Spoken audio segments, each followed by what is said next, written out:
Penulis, nanti koma. Nah, ini cara penulisan footnote ya, yang baku ya. Nanti kemudian misalnya pengantar ilmu Al-Qur'an misalnya. Nah, baru kemudian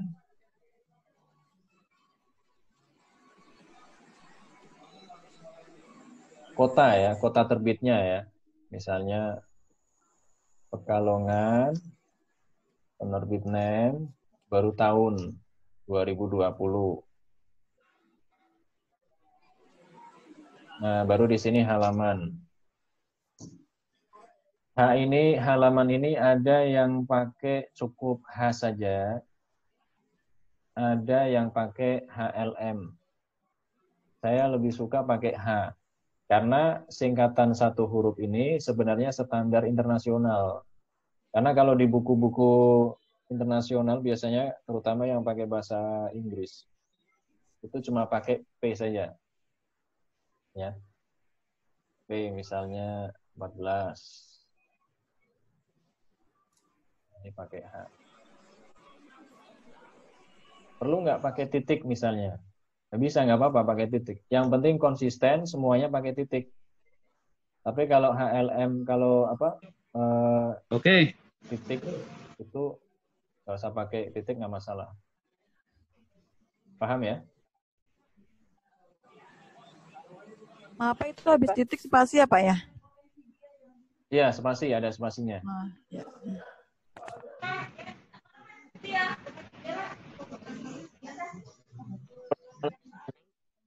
Ini footnote bakunya seperti ini. Nah, bagaimana kalau tulisan kita nggak ada footnote-nya? Nah, nanti dianggap tulisan yang tidak ada footnote-nya itu dianggap bahwa kalimat tersebut adalah pendapat kita. Telepon, Pak. Gaduh-gaduh. Tulisan yang tidak ada footnote-nya. Gimana? Kata penerbitnya ditulis atau nama penerbitnya saja? Penerbit bisa. Yang familiar saja, Pak. Misalnya kok familiarnya nggak pakai penerbit, kan ada penerbit yang familiar disebut namanya penerbitnya, ada yang tidak, misalnya langsung CV Pustaka Indonesia.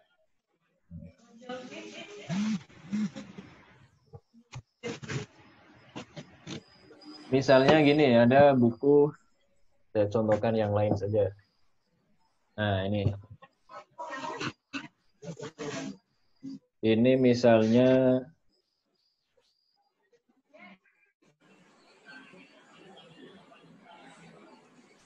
kalau menggunakan CV, PT ya, ini saya kira nggak perlu dikasih penerbit ya. Tapi kalau hanya penyebutan saja, penyebutan saja misalnya, ya, hanya penyebutan saja, misalnya ini saya pegang buku terbitan daripada Ariska. Ariska ya. Nah, ditulis Araska ya, Araska Publisher. Nah, nanti ditulis penerbit Araska misalnya. Namanya ya.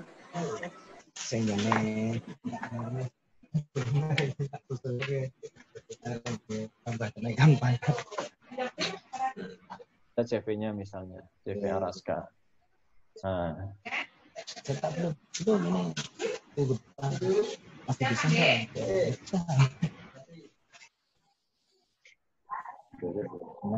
Ada pertanyaan lagi, silakan.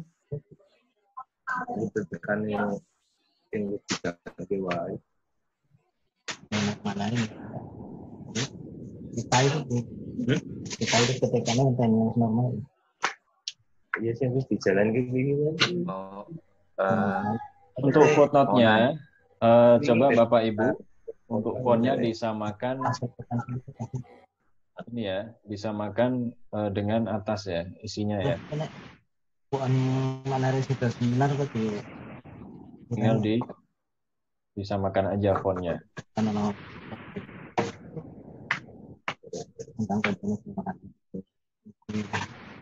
Ayo sungkan.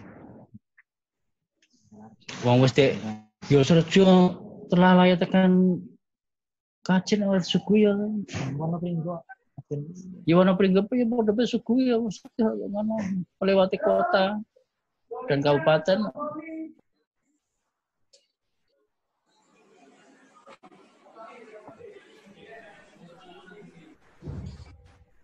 Halo Pak Mujib, ada pertanyaan Pak Mujib? Pak Nasruddin mau nanya Pak.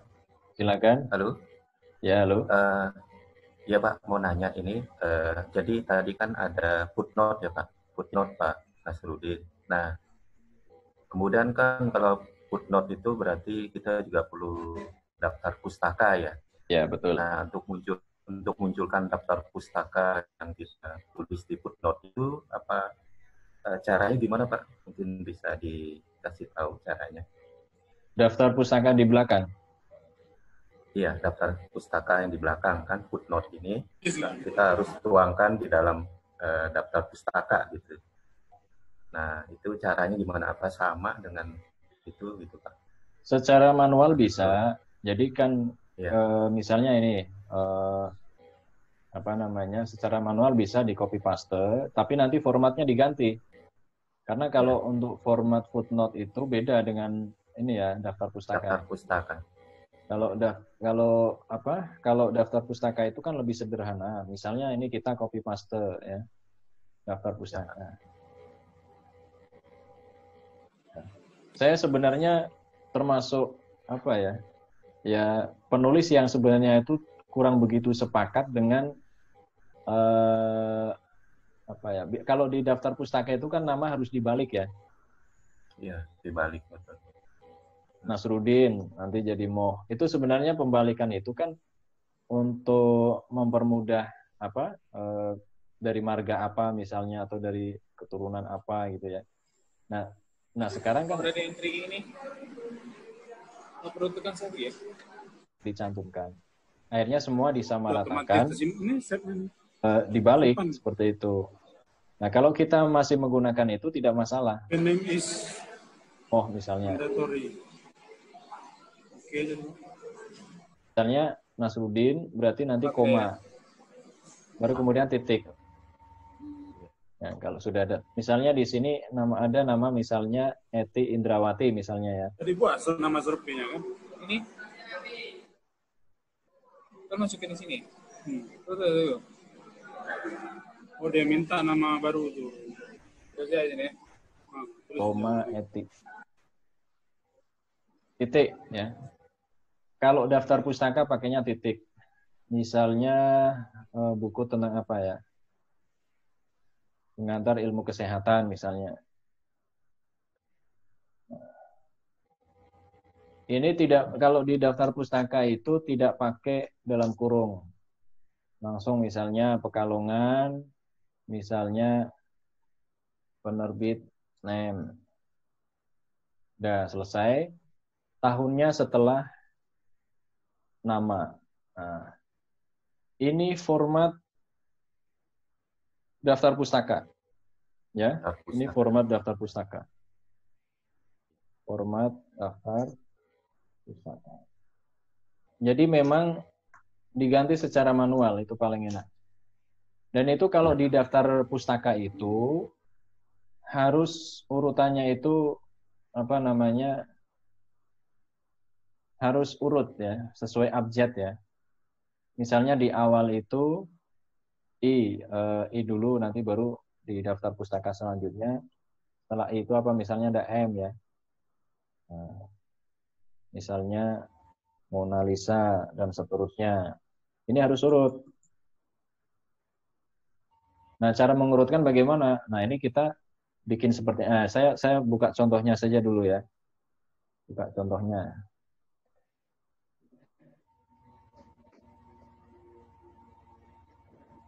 Misalnya, sebentar saya buka dulu. Pak, ada juga yang pakai Mendeley ya Pak? Ada ya. Itu kalau yang bisa langsung ya, yang tidak manual.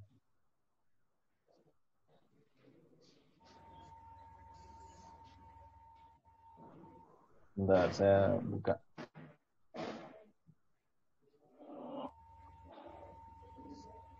Nah.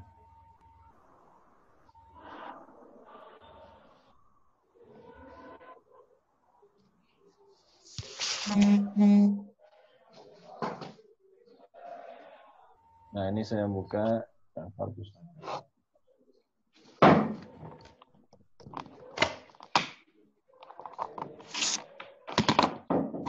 Mengurutkan ini, ya, sesuai abjad. Ini Bapak Ibu sudah tahu ya, Bu ya?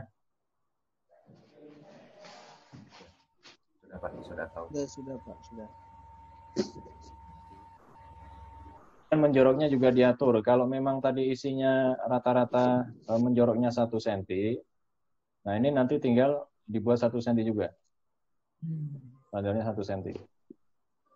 Nah.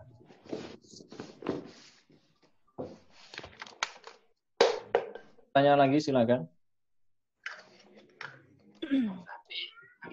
Izin bertanya Pak, kalau misalkan itu footnote tadi referensinya banyak, itu bagaimana Pak? Misalkan itu kan tadi untuk per kalimat ya. Nah, kalau misalkan setiap kalimat ada footnote-nya itu kan pasti numpuk di bawah ya Pak. Bagaimana Pak solusinya? Terima kasih. Cuma nanti penilaian daripada penulis itu, ini posisi penulisnya gimana? Kok cuma mencantumkan tulisan orang saja gitu?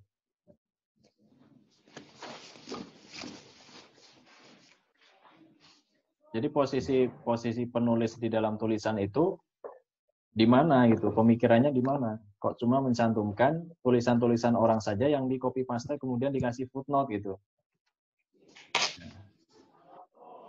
Jadi Gimana Ibu? Kalau footnote sendiri itu seberapa penting Pak? Sedangkan daftar pustaka kan sudah ada ya? Ya. Karena untuk bisa agar pembaca itu melacak ini sumbernya dari mana gitu. Dan biar bisa dilacak secara secara detail. Bisa jadi daftar pustaka justru lebih detail juga ya Pak dari Mendeley bahkan.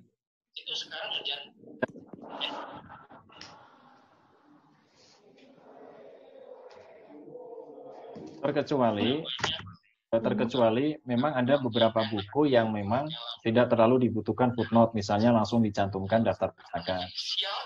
Misalnya buku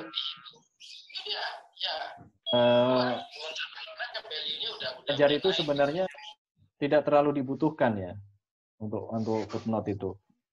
Bisa langsung, makanya kita sering lihat buku-buku ajar di sekolah itu hampir tidak ada footnote-nya. Kalaupun ada biasanya pakai middle note misalnya atau pakai endnote. Ya, itu sebenarnya untuk kepentingan penulis itu sendiri, Bu.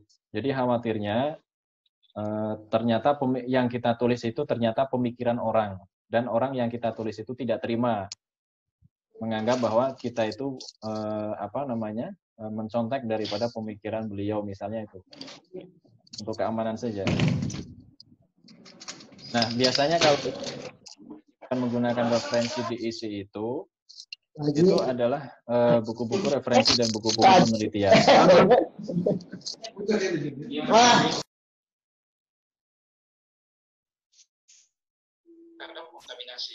Saya ulangi lagi Pak, kalau footnote itu sendiri bedanya apa dengan daftar pustaka Pak? Kalau footnote itu diisinya, hanya peletakan saja Ibu. Kalau footnote itu di setiap halaman misalnya, di halamannya itu langsung dicantumkan. Dan footnote itu kan catatan kaki. Footnote itu tidak harus mencantumkan dari mana pemikiran atau tulisan kita itu diambil dari buku mana. Footnote juga bisa berbentuk menjelaskan sebuah istilah. Paham ya Ibu ya? Misalnya ada satu istilah di dalam buku itu yang menggunakan istilah lokal misalnya. Nah, istilah lokal itu kalau dijelaskan di dalam isi pada saat itu juga, itu akan memotong pembahasan, maka itu akan dijelaskan di dalam footnote. Itu bisa. Jadi itu. Footnote itu sebenarnya hanya semacam catatan saja. Ya, catatan saja. Tapi Pak, maaf, kalau kita sudah pakai footnote, misalnya tadi ada istilah-istilah yang yang perlu dijelaskan di footnote, terus kita tulis juga yang sumbernya itu ya Pak ya, yang ke pustakaannya itu. Nggak apa-apa. Harus begitu ya? Bisa, nggak apa-apa, nggak masalah. Jadi misalnya gini, diambil dari mana atau lihat di gitu, itu bisa lihat di nanti ditulis seperti footnote pada umumnya. Maka kita kadang sering lihat ada beberapa footnote itu yang justru ada tipikal penulis yang memang seperti itu ya. Jadi ada yang menulis footnote itu justru lebih banyak daripada isi di atasnya. Itu ada yang seperti itu. Kenapa ditulis di footnote-nya? Karena tidak mau memutus pembahasan. Jadi biar pembahasan yang di dalam isinya itu tidak terputus. Maka kemudian dibuat terpisah di dalam footnote itu sendiri. Gitu. Ada lagi, Bu? Jadi Pak, kalau footnote itu di bawahnya sumber yang di mana kita ambil kalimat itu, tetap di belakangnya itu daftar pustaka ada ya Pak ya? Cantumkan. Jadi kalau footnote itu semua harus dicantumkan di dalam daftar pustaka. Iya. Adapun daftar pustaka, ada beberapa buku yang tidak harus dicantumkan di dalam isi atau di dalam footnote itu sendiri. Oh iya, iya. Iya Pak. Banyak buku-buku populer yang tidak mencantumkan footnote. Itu tidak masalah karena tidak ada tuntutan akademik. Nah, biasanya kalau di jurnal-jurnal itu mereka menggunakan middle note ya. Kalau middle note itu kan kurang lengkap.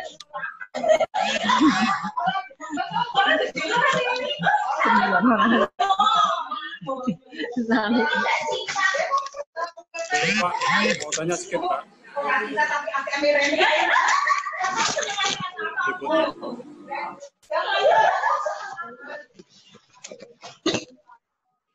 Halo? Halo Pak. Ya, silakan Pak.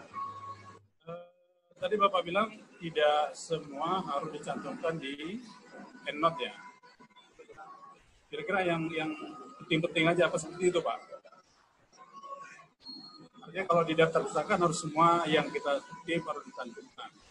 Kalau di EndNote berarti tidak harus semuanya gitu Pak ya. Selama tulisan tersebut itu mengambil, kita sadar bahwa itu mengambil dari orang lain, baiknya dicantumkan Pak. Gitu Pak ya.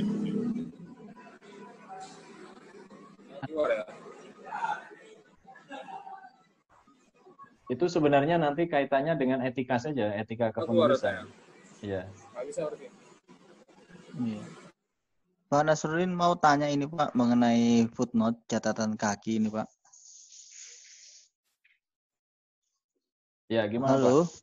Pak? Ya, itu kalau biasanya dalam satu halaman untuk catatan kakinya footnote-nya itu, adakah aturan paling tidak maksimal yang kita gunakan Pak maksud saya? Biar maksudnya tadi gitu menyambung pertanyaan dari menyambung dari pertanyaan Ibu yang tadi menanyakan, artinya kalau mengutip semua bukunya orang kan nanti nuansa yang penulis ini nggak ada gitu maksud saya. Adakah batasan maksudnya dalam satu halaman itu berapa yang kita mau gunakan catatan kaki umpamanya 3, 5 atau berapa ya Pak? Semakin sedikit semakin bagus. Oh gitu Pak ya.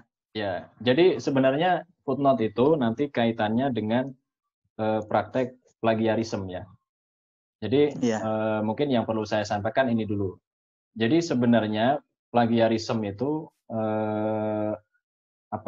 ada bermacam-macam ya, ada bermacam-macam. Yang pertama kaitannya tentang plagiarisme terkait tentang masalah tulisan. Ada tulisan yang kemudian kita itu copy paste apa adanya tanpa dirubah sedikit pun. Itu sudah jelas plagiasi ya. Tapi ketika kita mencantumkan footnote-nya, itu pun nanti masuk ke dalam kutipan langsung. Kenapa kutipan langsung? Nah, ini nanti cara penulisan kutipan langsung juga nanti berbeda lagi. Ya. Berbeda lagi. Misalnya gini, sebagaimana yang diungkapkan oleh Kunto Wijoyo misalnya dalam bukunya titik 2, kemudian disebutkan kutipan langsung di situ. Ya. Kutipan langsung Ya. itu spasinya harus berbeda dengan isi yang lain. Misalnya Oh gitu ya. kalau yang lain itu 1,15, kutipan langsung harus spasinya 1. Itu pun harus menjorok semuanya. Itu kutipan langsung.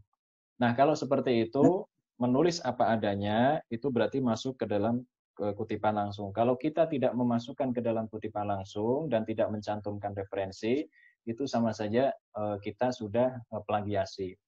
Nah, kemudian tingkatan selanjutnya, tingkatan plagiasi yang selanjutnya adalah kita menulis dengan memparafrase, tapi juga tidak mencantumkan referensinya. Itu sudah masuk ke dalam praktek plagiasi. Nah, tingkatan yang paling berat, ini yang biasa hati-hati juga ya para profesor guru besar, dari segi pemikiran. Misalnya kita berpikir sesuatu, ya, kita berpikir sesuatu, tapi ternyata pikiran kita itu sudah pernah dituliskan oleh orang lain. Paham ini ya? Nah, jadi misalnya kita berpikir tentang sesuatu, kemudian kita menulis, dan ternyata apa yang kita pikirkan itu sudah pernah ditulis oleh orang lain. Itu pun bisa dianggap plagiasi. Makanya sebagai seorang akademisi, kita itu sebenarnya dituntut untuk banyak membaca. Salah satu fungsinya adalah kita tahu sebenarnya pikiran kita itu menginduk ke siapa gitu. Sama dengan tokoh siapa. Nah, baru di situ nanti bisa dicantumkan di referensi sebagaimana yang pernah disampaikan atau sebagaimana yang tertulis di mana kayak gitu. Nah, itu pentingnya banyak membaca itu biar tahu sejauh mana sebenarnya kita itu mengambil dari pemikiran siapa kayak gitu. Makanya kalau betul-betul serius kita menjadi seorang penulis, ya penulis yang bagus adalah penulis yang betul-betul pemikiran kita ini original, dan itu memang berat. Ya, ini memang berat. Ini kalau kita bicara yang betul-betul serius. Gitu. Iya, maaf. Melanjutkan tentang plagiasi tadi ini Pak Nasaruddin. Kebetulan saya kan ada disertasi saya yang saya mau jadikan buku. Nah, setelah kemarin cek plagiasi itu kan masing-masing biasanya kan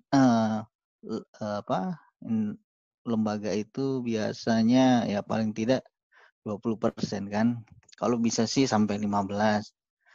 Nah, itu kan berbicara tentang plagiasi, sementara kemarin saya kan disertasi saya tentang mengangkat nilai-nilai pendidikan karakter pada permainan tradisional masyarakat di suku Kaili. Saya menggunakan etno. Kalau penulisan etno ini kan ya bagaimana menulis dibiarkan secara bias kan. Tapi kadang ada kalimat yang saya tidak bisa hindari karena ini juga karena mungkin terlalu banyak juga teman-teman yang sudah menghakikan tulisannya sehingga itu terbaca plagiasi gitu. Nah, maksud saya kira-kira apakah ada trik dan caranya untuk menghindari plagiasi ini? Padahal kita kan komunis sudah asik begini disebabkan karena ini menurut pendapat ini kan biasa kadang yang kita baca itu kadang masuk juga di pikiran kita. Seperti itu ya. Ini akhirnya pentingnya kita menjadi guru besar itu kan akhirnya kita yang mempunyai patennya gitu ya, hak daripada kalimat itu. Makanya sebenarnya gini ya, fungsi daripada menulis itu adalah biar pemikiran kita itu tidak didahului oleh orang lain. Itu salah satunya. Ya, misalnya kita punya ide sesuatu yang menurut kita itu original dan belum pernah terbesit oleh orang lain, meskipun sebenarnya ini sangat kemungkinan kecil. Ya. Nah, kalau bisa menulis saja gitu, ditulis kalau misalnya kita punya ide, ditulis saja, habis itu dipublish. Fungsinya untuk apa? Karena apa? Ketika kita mempunyai pemikiran seperti itu, tapi orang lain yang mendahului untuk menulis, maka itu secara secara peraturan, yaitu pemikiran itu milik daripada siapa yang menulis pertama kali itu, gitu. Nah, adapun terkait tentang meminimalisir daripada cek plagiarisme, Plagiasi. plagiasi itu bisa dengan parafrase, Pak. Jadi kita merubah susunan atau tatanan daripada kalimat itu, dirubah biar tidak sama dengan yang sebelumnya. Jadi seperti itu. Ini pun biasanya sifatnya itu adalah untuk meminimalisir saja, tidak untuk menghilangkan. Misalnya di dalam cek plagiarisme itu di Turnitin, misalnya di situ satu kalimat itu warnanya merah semuanya. Nah, karena sudah di parafrase itu paling yang warna merahnya itu cuma 1-2 kata saja. Jadi seperti itu. Makanya sangat penting sekali parafrase itu. Iya. Makanya iya parafrase, walaupun kadang itu saya sudah parafrase tapi masih kedetek juga. Jadi kemarin itu saya sampai sempat nulis-nulis juga di beberapa jurnal. Artinya ya memang karena terlalu banyaknya teman-teman mempunyai hak ya, apalagi di pendidikan ini kan, wah, artinya untuk mengembangkan ide pikiran itu terkadang juga ngikut gitu loh, dengan secara tidak sengaja. Seperti itu saya. Jadi gini ya, parafrase. Tapi ini Pak Nas, kira-kira kalau kalimat yang seperti dikatakan plagiasi itu berapa kalimat? 3 kalimat atau sampai 5? Atau gimana? Kita lihat di cek Turnitin, 1 kalimat aja bisa terbaca, Pak. Oh begitu ya. Ya, makanya itu pentingnya kita menggunakan sumber itu seperti itu. Jadi kalau semisal kok ternyata nanti ada yang mendetek bahwa itu sama dengan yang lain, nah itu fungsinya di footnote itu ataupun dikasih referensi itu seperti itu. Fungsinya, loh ini kan saya mencantumkan referensi. Sebenarnya kita mencantumkan pemikiran orang lain nggak masalah, selama itu mencantumkan referensinya gitu. Jadi orang lain pun itu tidak ada keberatan gitu. Kecuali kalau di situ tidak mencantumkan referensi. Kemudian di suatu ketika kita dipermasalahkan, loh ini kok tulisan saya kok masuk ke buku Bapak atau buku Ibu, nggak mencantumkan referensi, itu nanti yang jadi masalah.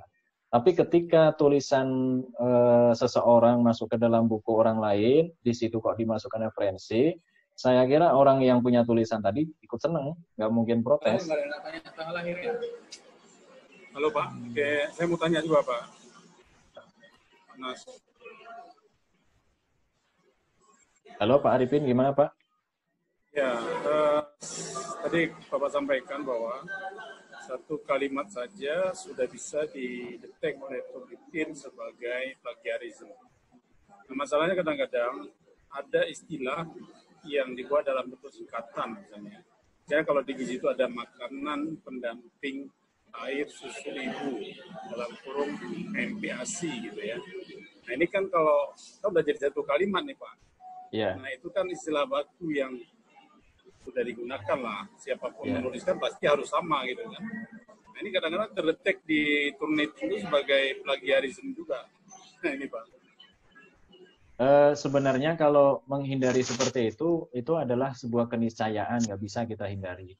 Makanya sebenarnya yang dijadikan acuan itu jangan hasil Turnitinnya, tapi siapa yang melihat hasilnya itu. Oh gitu. Siapa yang melihat hasilnya itu. Karena kalau kita menghindari semua kalimat pokoknya harus beda semuanya, ya kan tidak mungkin kan. Karena kan kalimat kan itu-itu saja. Makanya yang menjadi acuan itu jangan berdasarkan persentase. Persentase itu hanya untuk meminimalisir saja. Nah, misalnya gini, Bapak Ibu memberikan tugas ke mahasiswa misalnya. Tugas resum buku. Nah, kalau namanya resum buku kan pasti sama persis kan, nggak mungkin beda kan. Namanya saja resum kan. Hanya dipersingkat saja, tulisan orang dipersingkat gitu saja kan. Nah, kemudian Anda mewajibkan mahasiswa Anda untuk cek plagiarisme itu tadi. Nah, otomatis yang namanya resum kan hasilnya pasti ya merah semuanya nanti kan. Nah, sekarang gini, tergantung siapa yang menilai, bukan tergantung berapa persen hasil dari plagiarisme itu. Ya. Misalnya saya kemarin ya ada tugas misalnya, tugas dari Profesor Suwito misalnya. Tugas itu mereview 1 disertasi. yang mana dari satu disertasi itu sebelum mereview harus diresum semuanya. Nah, kalau masuk ke bab 2, otomatis karena itu isinya itu adalah daftar pustaka, otomatis maka sama kan, sama persis. Bahkan ada kemungkinan sama dengan buku-buku yang dirujuk oleh disertasi tersebut. Maka ya pasti hasilnya banyak yang merah gitu ya. Nah, ini nanti tergantung daripada penilaian profesor itu tadi. Maka kemudian ada yang bertanya, Pak, kalau bab 2 ya otomatis pasti banyak yang bermasalah, ya nggak masalah. Jadi karena beliau itu sudah tahu ya memang di bab 2 ini ya pasti banyak masalah, jadi nggak masalah ya gitu. Jadi sebenarnya tidak tergantung daripada jumlah persentasenya gitu. Maksudnya kalau kita mau berpikir secara objektif ya, tapi tergantung siapa yang menilai itu. Dan fungsi daripada cek plagiarisme itu sebenarnya tidak untuk menghilangkan ini ya, tidak untuk menghilangkan ataupun ini apa namanya, meminimalisir siapa yang plagiasi, tapi melihat sumber. Misalnya gini, tulisan Anda misalnya ketika dicek plagiasi itu ternyata merujuknya ke blogspot misalnya. Oh berarti ini kan sumbernya tidak ngambil dari sumber pertama. Misalnya ini. Tapi misalnya Anda di tulisan Anda mencantumkan footnote, misalnya tulisannya Bemando misalnya, tulisannya Bemando, situ footnote-nya tulisannya penulis itu, Bemando itu, tapi ketika dicek plagiarisme, itu memang langsung merujuk ke tulisan yang aslinya itu. Nah itu nggak masalah sebenarnya. Meskipun hasilnya itu di situ ada warnanya gitu. Jadi seperti itu. Jadi siapa yang mengecek itu tadi, siapa yang melihat hasil daripada cek plagiarisme itu sebenarnya yang terpenting. Gitu. Pak, terima kasih. Ada lagi pertanyaan silakan.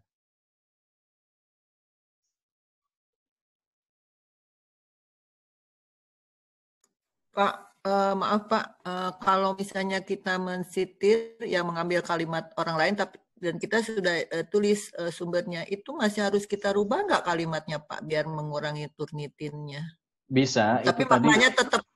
ya tetap meskipun maknanya tetap, meskipun bahasanya sudah kita rubah, tapi kita harus tetap mencantumkan sumber referensinya. Oh iya, iya.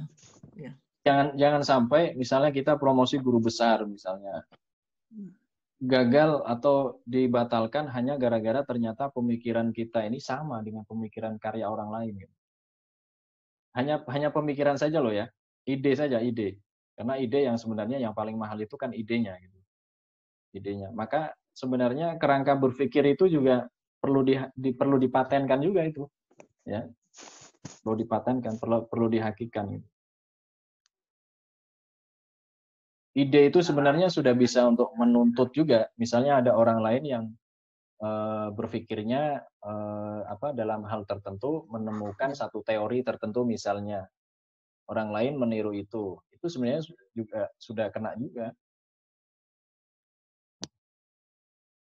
Ada lagi pertanyaan silakan. Saya Pak Nasruddin melanjutkan lagi mengenai buku ini. Kira-kira untuk kita menulis sebuah buku itu kira-kira untuk cek plagiasinya kira-kira berapa Pak ya standarnya? Kalau tergantung, kalau penerbit itu jarang-jarang Pak yang cek plagiarisme. Oh begitu ya, iya. Enggak, ini kan kalau tadi kan terkait dengan plagiasi, jangan sampai kita sudah ini tapi tiba-tiba ya itu tadi karena tidak dicek plagiasi itu sangat penting. Halo, terputus Pak.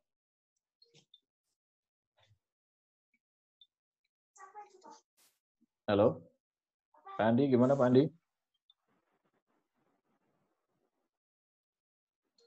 Yang lain ada yang mau bertanya silakan.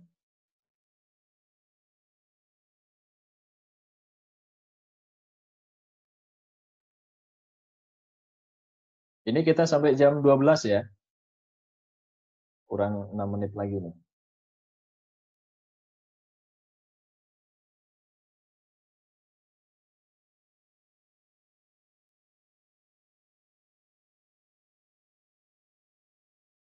Halo, silakan yang mau bertanya, masih ada waktu 5 menit.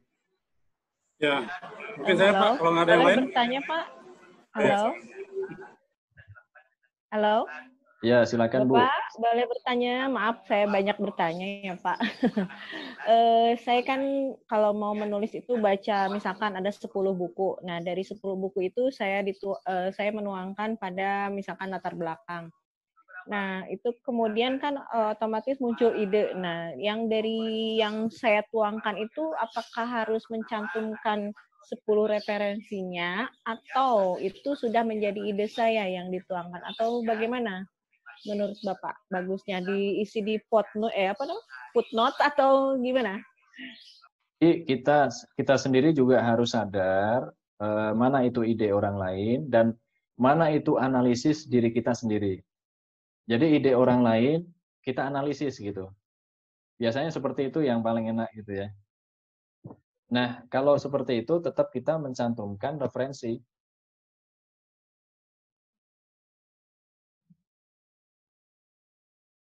10-10-nya disimpan di footnote atau Karena kan gini halo? ya. Halo? Halo Pak, terputus suaranya. Halo? Halo Bapak, suaranya tidak kedengaran.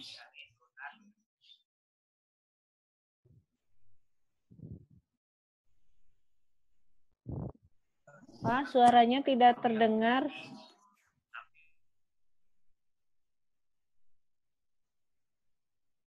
Halo?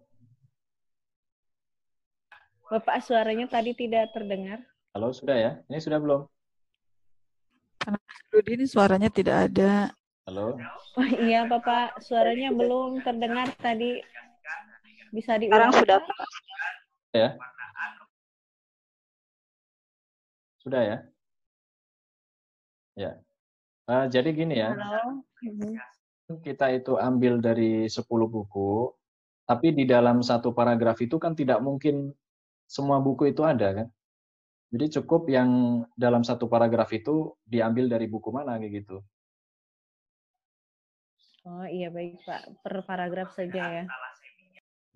Jadi karena paragraf yang baik, ini ya saya katakan, paragraf yang baik itu adalah satu paragraf berisi satu ide saja. Satu apa? Kalau di pelajaran bahasa Indonesia, pokok utama ya. Iya, iya. Satu paragraf itu membahas banyak pokok. Utama itu paragraf yang tidak baik, yang buruk itu. Ya. Bahkan terkadang satu pokok utama saja dibahas 3 paragraf, ada yang belum selesai. Bisa jadi misalnya paragraf yang pertama kita mencantumkan ide daripada orang lain. Nanti di paragraf selanjutnya nanti baru itu analisis kita mengomentari daripada paragraf sebelumnya. Itu bisa nggak masalah. Ya, berarti paragraf kedua misalkan hasil analisis kita tidak usah cantumkan footnote ya, Pak? Apa? Kalau memang itu murni daripada analisis kita. Karena misalnya gini ya, ini karena saya di PT KIN kan sering ketemu dengan tulisan-tulisan yang berbau agama misalnya. Nah, kita mau ngomentari tentang masalah satu ayat misalnya. Nah, semua ayat itu kan sebenarnya sudah ada, sudah banyak sekali misalnya tafsir menurut siapa, menurut siapa, menurut siapa. Bahkan sarah daripada tafsirnya itu sudah ada, hampir sebagian besar itu sudah ada. Jadi kalau kita mau bicara tentang agama misalnya ya, tentang Al-Qur'an, itu tidak bisa kita kemudian menjelaskan secara menurut pemikiran kita itu nggak bisa, karena apapun pikiran kita terhadap ayat itu tadi sebenarnya sudah pernah dibicarakan oleh orang-orang sebelumnya gitu. Makanya penting sekali kita banyak membaca itu seperti itu.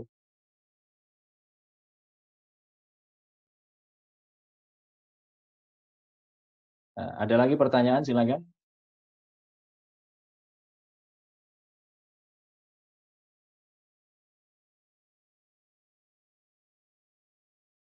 Bu Yanti mau bertanya nggak?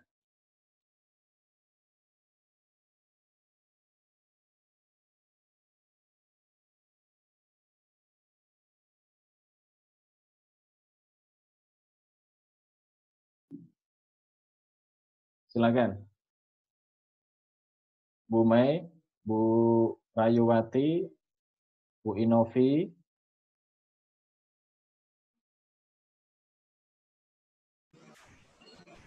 Pak Saya Arifin. satu lagi Pak. Ya Pak. Ada ide yang kita kita hasilkan gitu Pak ya. Kebetulan ide itu sudah kita jadikan sebuah pedoman dari suatu daerah gitu.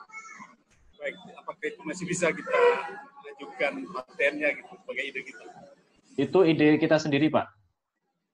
Ya, awalnya ide kita membuat sebuah model gitu ya untuk intervensi penanganan masalah gizi di suatu daerah. Tetapi kita diminta daerah untuk menyusunkan panduan gitu ya. Ya.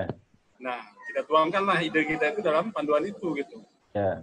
Menjadilah model yang dikembangkan daerah. Apakah itu masih bisa kita anggap sebagai ide kita, tapi belum pernah dituliskan sebelumnya?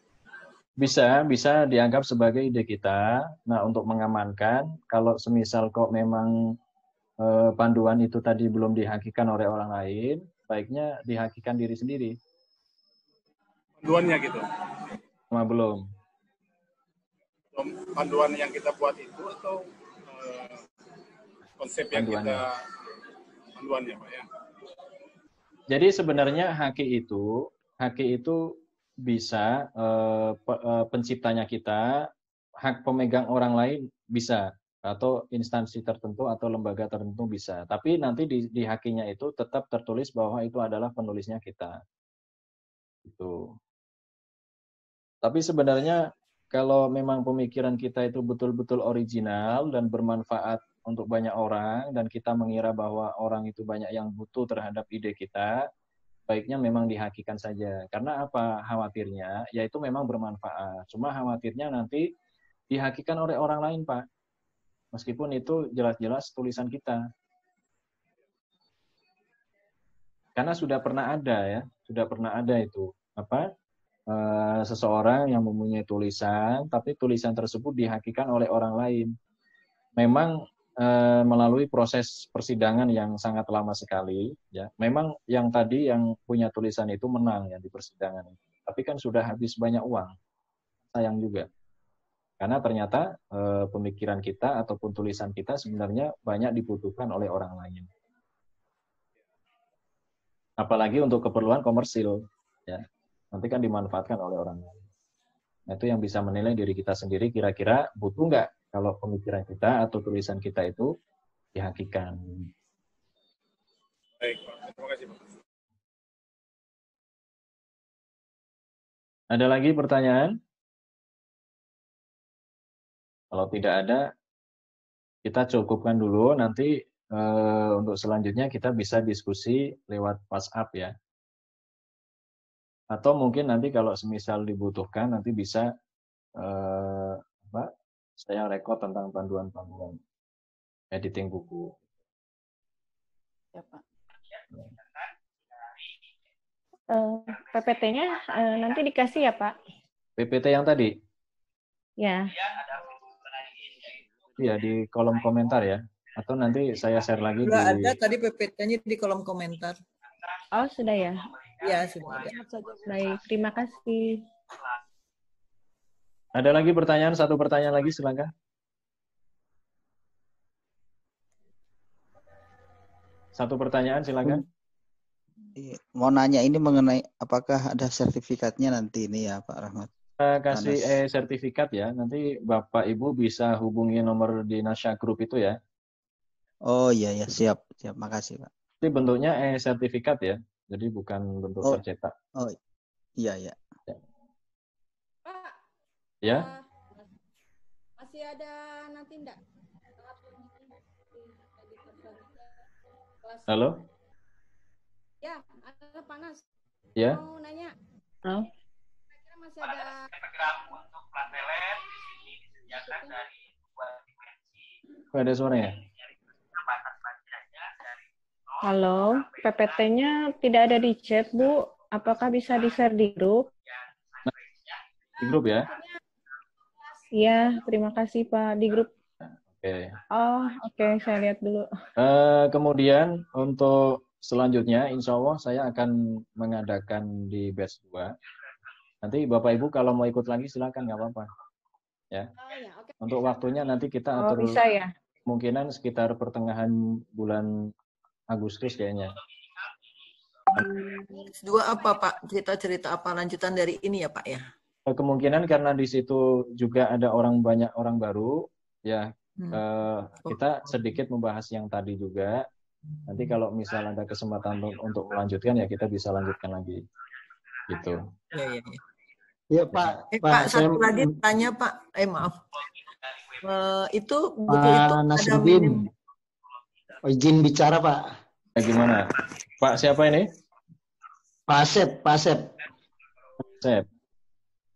Ya, apa ini sesi ini habis semua materi, dianggap selesai pertemuannya. Nggak ada pertemuan lagi. Itu tadi nanti kalau kita mau bahas lagi bisa masuk di batch 2, Pak. Nah, nanti kalau ada pertanyaan yang memang mau ditanyakan di grup nggak apa-apa, nanti tetap saya layani. Artinya kita daftar lagi gitu? Nggak usah, Pak. Atau masih tetap? Kalau yang sudah masuk nggak usah bayar lagi, nggak usah daftar lagi. Oh iya, iya. Nah, ini saya pesan Pak, kalau begitu terima kasih ya. Saya mohon, tadi saya menunggu sebenarnya. Ya. Itu kan tadi saya lihat lebih banyak ke aspek kepenulisan ya. Saya Bapak mau nanti materi secara spesifik bicara tentang ada naskah yang sudah jadi, kemudian ada proses editingnya begitu. Ya, ya. Jadi bukan tadi ada ke penomoran begitu ya, kemudian ke penulisan footnote dan sebagainya. Itu kan ke penulisannya. Yang saya berharap itu adalah ada sebuah teks yang sudah jadi, sebuah naskah, kemudian bagaimana kita lihat kelayakan, kepatutannya dari segi penggunaan bahasa, tata letak, dan sebagainya misalnya. Itu saya berharap materi dari segi itu tadi. Ya. Atau nanti mudah-mudahan dalam pertemuan selanjutnya kalau begitu ya. Ya. Tadi sebenarnya sudah saya siapkan, Pak. Untuk naskah yang tadi sempat saya share sebentar itu, sebenarnya kan kita mau bahas sampai ke situ juga gitu kan. Nah, cuma karena urut dari awal ternyata waktunya nggak cukup, ya. Nanti bisa lah kita lanjut di lain kesempatan. Ya, Pak Nasruddin, kalau boleh usulin ya, kalau boleh usul, paling tidak kegiatan seperti ini ya bisa sebagai jadi pembinaan di grup ini. Paling tidak teman-teman yang sudah punya tulisan bisa menghasilkan sebuah buku. Artinya ada pendampingan kalau bisa. Iya, ya, oke. Siapa? Ada lagi? Setuju. Oke ya, ya nanti kita ya tidak berhentilah sampai di sinilah ya. Terutama dari Stikes Yatsi ini ya, Stikes Yatsi ini kan kayaknya produktif semua ini orang-orangnya nih. Belum ada pengalaman Pak menjadi tim editor. Oh iya Pak, boleh bertanya lagi? Halo? Halo? Suaranya putus-putus. Halo? Terdengar, Pak? Ya, terdengar, Bu. Silakan, Bu. Misalkan ada satu kalimat. Nah, satu kalimat itu saya baca dari beberapa jurnal itu sama. Nah, biasanya saya mencantumkan di Mendeley itu ada 5 referensi. Nah, kalau di footnote seperti itu bagaimana Pak? Dituliskan semua? Sebenarnya footnote itu kalau untuk jurnal jarang, satu Bu. Kalimat. Oh, dia jarang ya? Buku aja? Oh, kalau jurnal, ini jurnal ya? Bukan, saya bikin buku itu berdasar jurnal. Dari satu buku, dari satu paragraf itu ada satu kalimat yang dibantu oleh 5 referensi jurnal, artikel maksudnya. Ya. Jadi saya suka mencantumkan 5 referensi yang nantinya akan masuk ke daftar pustakanya 5. Jadi dalam paragraf itu ada 5 penulis yang sama mengenai hal itu misalkan. Nah di footnote sendiri bagaimana Pak? Pendapatnya sama ya? Yang pendapatnya sama ya? Iya, yang kalau begitu. Dicantumkan semuanya kan kurang elok juga. Cuma biasanya gini. Ya, itu. Ada beberapa tulisan yang mencantumkan lebih daripada satu footnote, tapi biasanya bentuknya itu lihat gini ya. Jadi kalau semisal kita menulis footnote itu sudah selesai, titik, nanti di situ ada tambahan, lihat juga di dalam, nah kayak gitu Bu. Oh. Nah, jadi tidak langsung disambung footnote. Jadi ada keterangan, lihat juga di dalam ini. Jadi saya kira cukup dicantumkan 2 saja nggak masalah gitu. Selama gini. Tadinya karena, untuk memperkuat. Nah, karena gini, kita ambil yang pendapatnya yang paling pertama. Yang paling pertama, misalnya ada 5 buku. 5 buku itu terbitan yang pertama itu kok terbitan yang paling awal. Itu pendapatnya sama persis loh ya. Kita utamakan yang lebih dulu saja. Ini terbit yang lebih awal yang mana kayak gitu. Karena berarti itu yang lebih original pemikirannya.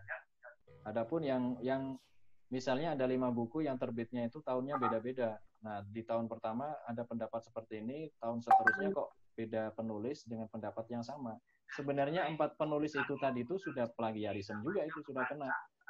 Makanya kita utamakan juga diutamakan yang pertama, atau enggak kedua, itu pertama dan kedua lah. Gitu Bu ya. Ya, tapi saya bertanya lagi. Untuk ini Pak, untuk tahunnya kan biasanya dibutuhkan tahun yang terbaru. Nah, untuk mencari referensi yang tadi dimaksud yang aslinya berarti tahun lama itu kadang-kadang tidak dinilai gitu. Ya, maksud saya itu pendapat yang sama. Gini ya, jadi sebenarnya tergantung kajiannya. Itu kajian penemuan terkait tentang masalah penemuan atau bukan gitu. Kalau penemuan otomatis kita harus mencari referensi yang paling baru karena itu yang paling mutakhir ya. Nah, kalau kita kajiannya tentang masalah pendapat, kan beda ini Bu. Pendapat sama penemuan ilmiah ya. Kalau penemuan ilmiah, kalau yang kita bahas adalah penemuan ilmiah, maka itu kita harus mengambil referensi yang terbaru. Tapi kalau itu adalah pendapat pribadi yang kebetulan di 5 buku itu sama pendapatnya itu, maka kita utamakan yang paling lama. Ya gitu. Karena tidak semua yang mutakhir itu lebih bagus dan lebih original. Misalnya kita mengkaji lagi karena saya banyak mengkaji tentang agama misalnya kan, kita mengkaji kitab yang paling bagus kan justru kitab yang paling lama karena sumbernya original, pendapatnya original. Itu beda lagi kalau terkait tentang masalah penelitian. Hasil penelitian yang bagus, kita harus mengambil hasil penelitian yang terbaru.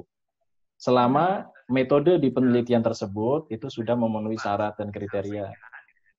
Karena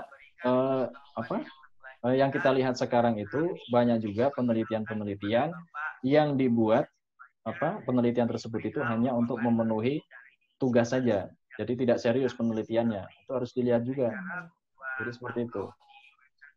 Maka untuk mengambil referensi kita juga harus mengutamakan siapa penulisnya. Bagaimana track recordnya di bidang pendidikan, di bidang akademisi misalnya. Jadi seperti itu. Maka kalau bisa kita itu kalau mengambil referensi itu yang sudah guru besar saja. Ya, betul. Kalau minimal kalau misal mau ngambil, kita misalnya kan sudah S2 ini misalnya, ya paling tidak kita ngambil referensi yang sudah S3 lah gitu. Jadi seperti itu. Ya kalau ada guru besarnya, kalau bisa kita merujuk ke guru besar itu. Kecuali kalau memang belum ada. Ya, baik Pak. Terima kasih penjelasannya. Sudah ya, cukup ya. Itu saja ya dari baik, saya. Pak, nanti kalau ada pertanyaan kami sampaikan lewat grup, Pak.